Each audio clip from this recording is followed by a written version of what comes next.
Di rumah mulu, ansos ya, diam amat, introvert ya. Itu adalah pertanyaan yang kerap kali dilontarkan ketika seseorang memilih untuk menyendiri untuk beberapa waktu tertentu.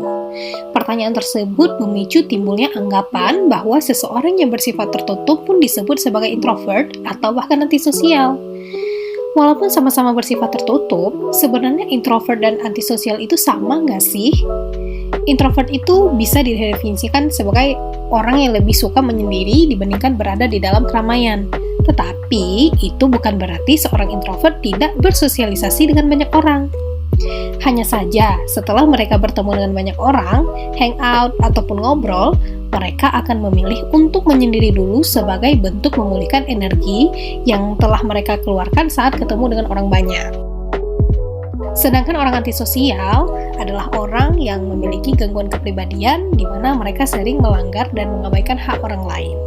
Orang yang antisosial biasanya memiliki rasa empati yang minim, melanggar norma yang ada dari waktu ke waktu sehingga perilaku tersebut bisa membahayakan dirinya sendiri bahkan orang lain. Dari perbedaan definisi tersebut, kita secara umum mulai bisa membedakan mana orang introvert dan mana juga antisosial. Lalu, bagaimana ciri-ciri spesifik yang dimiliki oleh seorang introvert maupun antisosial?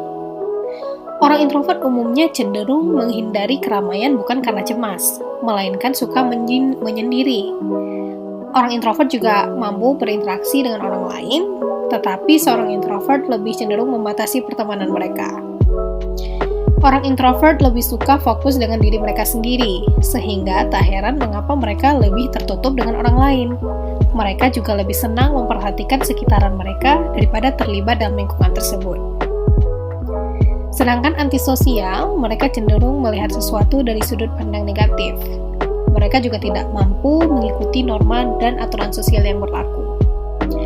Antisosial juga umumnya tidak mampu mengendalikan emosi, sehingga tidak jarang mereka menaruh dendam kepada orang lain. Kebanyakan orang percaya bahwa seorang introvert sudah pasti antisosial, atau semua orang antisosial adalah introvert. Kenyataannya tidak begitu. Introvert dan antisosial adalah dua hal yang berbeda. Faktanya, seorang yang mengidap antisosial pun bisa dari kalangan introvert maupun ekstrovert. Itulah perbedaan orang introvert dan antisosial. Karena menjadi orang introvert tentulah bukan suatu hal yang buruk. Setiap orang memiliki keunikannya sendiri. Orang berhak memilih dan memiliki kenyamanan hidup bagi mereka sendiri. Namun, apabila kamu merasa atau mungkin ada orang di sekitar kamu yang mengidap antisosial hingga mengganggu kehidupan mereka sehari-hari, lebih baik hal tersebut segera ditangani.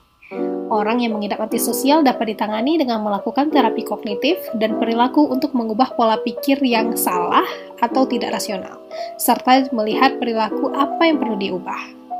Kalau kamu masih bingung mengenai hal tersebut dan merasakan gangguan di diri kamu, psikolog di Work-Life Balance akan siap membantu kamu untuk menangani masalah kamu.